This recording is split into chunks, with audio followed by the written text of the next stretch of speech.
আসসালামু আলাইকুম। নিশ্চয়ই সবাই ভালো আছেন। আলহামদুলিল্লাহ আমিও ভালো আছি। আজকে আমি একটি ভিন্নধর্মী ভিডিও করব। ভিন্নধর্মী বলতে নারীদের উপরে। একটা কথা ম্যাক্সিমাম মানুষে জানে, পৃথিবীতে যা কিছু মহান, চিরকল্যাণকর, অর্ধেক তার করিয়াছে নারী, অর্ধেক তার নর। অর্থাৎ এই পৃথিবীতে যা কিছু আছে সব কিছুর পিছনে নারীদের অবদান আছে। অর্ধেক পুরুষের, অর্ধেক নারীর। হোক সেটা উন্নতি, হোক সেটা অবনতি। হ্যাঁ, অন্যদিকে আরেকটা হাদিসে দেখলাম নারীরা দুজখে যাবে বেশি, অর্থাৎ দুজখে বেশিরভাগ হবে নারী, পুরুষদের সংখ্যা কম। কেন?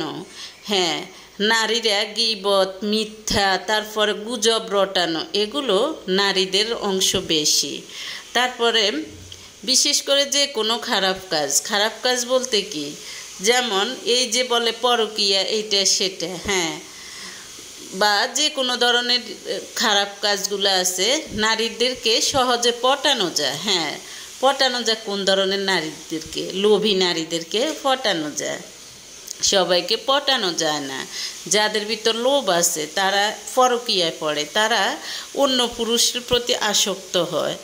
তাহলে এই সমাজটা, আমি মনে করি বর্তমান যুগে এখন নারীদের পিছনে নারীরাই হলো কিন্তু ধ্বংসের মূল কারণ। নারীরা, বেশিরভাগ ক্ষেত্রে নারীরা। হ্যাঁ, কিছু কিছু পুরুষও আছে খারাপ, তবে পুরুষ হলো কম ভাগ, নারীরা হলো বেশিরভাগ।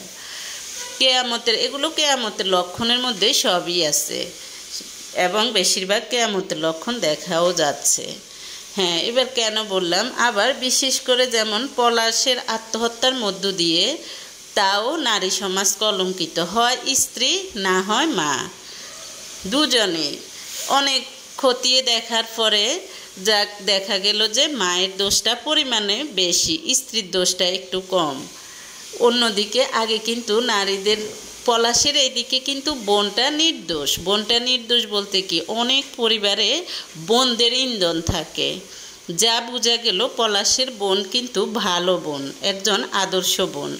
পলাশের বোন হয়তোবা প্রথমে মায়ের কথা শুনে দু একটা কথা বাইয়ের বউকে বললেও পরে হয়তোবা কিছু শুনে সে কিন্তু আঁচ করতে পেরেছে দোষটা তার মায়ের। যখন সাংবাদিকরা তাকে প্রশ্ন করলো তখন সে যেভাবে উত্তর দিয়েছে, ভাইয়ের বউয়ের তেমন দোষ নেই, দোষটা তার মায়ের। হ্যাঁ, ওইদিকে পলাশ কন্ট্রোল করতে পারে নাই, মাকেও পারে নাই। মার বয়স অনুযায়ী মায়ের আর একটু কন্ট্রোল হওয়া উচিত ছিল। উপদেশ অপেক্ষা দৃষ্টান্ত ভালো। আমি একটি দৃষ্টান্ত বলি। যেমন আমার চোখের দেখা, আমি কখনো দেখি নাই আমার মায়েরা, মা বা নানি, আমি নিজের চোখে এগুলো দেখেছি, বাকিদের কথা বলতে পারি না। বা আমাদের খালাদের মধ্যেও কিছু আছে, অন্যান্য আরও আছে, ছেলেদের কাছে কখনো বউয়ের নামে দোষ বলে না। এমনকি ছেলেদের থেকে যে মানুষে হ্যাঁ টাকা দাও, আমাকে এটা দাও, সেটা দাও, এভাবে চায় না। কেন চায় না? ছেলেদের উপর প্রেশার পড়বে, ছেলেদের মানসিক প্রেশার হবে। আমার মা আমার সাথে নিজে বলছে, কখনো ছেলেদের কাছে ছেলেরা দিতে চাইলেও নিষেধ করে। তা আমি বললাম, কেন নিষেধ করেন? হ্যাঁ, আপনি মা, আপনাকে তো করলে বরঞ্চ ওদের স্বভাব হবে, ওরা আল্লাহর কাছে পুরস্কৃত হবে। বলে যে না, হয়তো আমি আজকে একটা চাইবো, কালকে ওরা আরও বেশি দিতে চাইবে, তখন তারা বিভিন্নভাবে মানসিক প্রেশারে থাকবে। তারপর বউদের নামে দোষ বললে ছেলেরা মানসিক প্রেশারে